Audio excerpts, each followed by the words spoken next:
My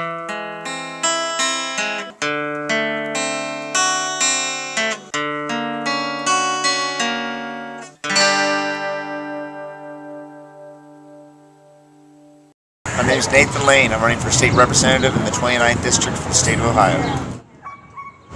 State representative? For the Green Party, yes. And what do you think your odds are of winning?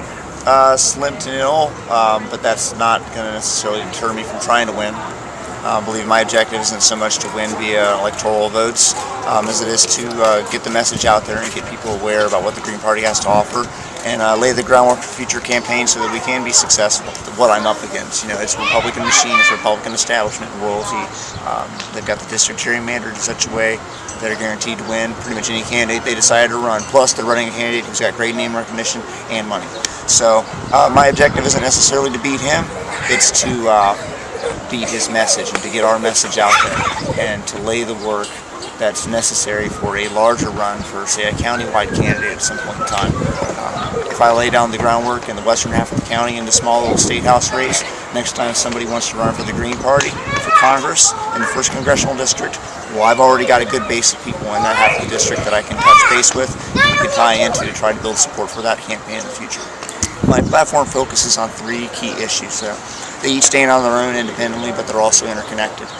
They are basically the economy, education, and the environment. I'm not going to pull Rick Perry and forget one of those 3, but the emphasis for me is that when it comes to the economy, you know, we need a living wage. We need to redistribute the wealth that is grossly held in the hands of a very small number of individuals, and it's causing the capitalist economy not to function any longer at this point in time. I'm a strong proponent of workers' rights, against right-to-work laws. I support unions and unionization efforts. I believe it's a critical thing for workers in this country to come together and to demand fair wages and livable wages. I believe that's the next fight in this country in the labor movement is for livable wages, and honestly probably for a 35 or a 30-hour work week and some maternity leave. There are several key issues that we need to fight for to better the outlook for the average American worker. We're getting a raw deal. We work longer hours than anybody else in the world, take less vacation weeks. Productivity gains over the course of the last 30 or 40 years are not being shared with the population. And I think it just ties into a whole separate issue that I don't want to even get into today because I could expound upon it for an hour, which would be the impacts of technology on our economy and how that I believe is the more fundamental issue is how we respond to these technological changes that require less workers to get the same amount of work done. We have to respond accordingly. We don't need people to work 40 hours a week anymore. We really need to be reducing the number of hours that people work and providing more leave for individuals to actually enjoy the quality of their life. It's not just about productivity. It doesn't need to be just about productivity. It needs to be about quality of life as well. I'm really big in education. I've been active in the PTO at my daughter's school and LSTMC at her school.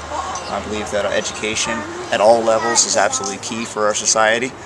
And at the state level here in Ohio, we have a very distorted funding mechanism. The state Supreme Court, a Republican state Supreme Court, has found our funding mechanism to be unconstitutional on multiple occasions. The property tax-based method that we utilize forces so much of the burden down on local school districts that it forces almost a 2-tier system where you've got the poorer districts that aren't able to provide a good education for their students, and as a result they can't really get a good education to get a good job, to really better themselves, to improve the economic well-being of their region. And the regions that have the money can afford the good education for their students, train them very well, get them good jobs, have a stronger economy. So the two go hand in hand. And I view this as a communal necessity that we need to carry all our citizens together and lift them all up at one time as opposed to individual pockets and individual communities. I believe there's potential in even the poorest quarter of our nation. And the only way that we can reach that potential is by using some of the resources in the wealthier communities to help educate those people in the poor communities so that they can thrive as well. Any multitude of ways that you can tackle environmental issues, but for me the most pressing issue is transitioning to a clean economy, a green economy. I believe that not only addresses environmental needs for our planet with the rising temperatures and the increasing amount of carbon in our atmosphere, but I believe that it is also a vital thing to do for employment for our citizens. And there's any number of infrastructure projects or home improvement projects that we can undertake which will employ millions and millions of people, can work towards saving the planet. And if not saving it, at a minimum, people should at least care for the quality of the environment they live in. I mean, and you can look at it the very abstract terms of trying to save the whole planet, or you can look at the very local concept. You know, you live in an area where they're fracking and they're contaminating your water supply. You know, that's an environmental issue that's very local and pressing to a citizen. So saving the planet may be a little too abstract for them. You save your water supply. That's the more pressing issue for that individual. And there are all kinds of small environmental issues like that across the state that we need to be paying attention to and drawing attention to. Living wage bill for the state of Ohio, mandating that every citizen in the state of Ohio that works a full-time job can receive a living wage for the time that they are working on the job. I would favor a mandatory living wage for all employers that have more than 50 employees, effective immediately. It would be the first bill that I would introduce. And I would favor phasing in a living wage to smaller businesses over time.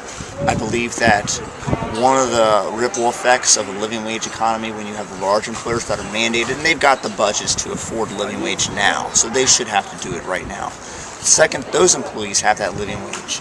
They will be able to spend more money in the economy, the broader economy, so that these small businesses would then have the money to be able to pay their employees a living wage.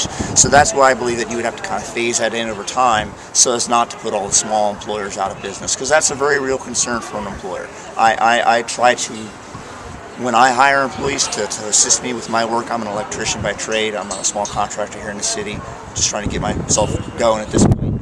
It's very challenging for me to try to provide that living wage, you know, when I'm only bringing in 40 or 50 bucks an hour for my time, and I've got licensing and insurance expenses, and it's challenging to run a small business. I get that. I understand that. So I understand it's hard to pay 15 bucks an hour or 16 bucks an hour or 17 bucks an hour or whatever the living wage is in your region.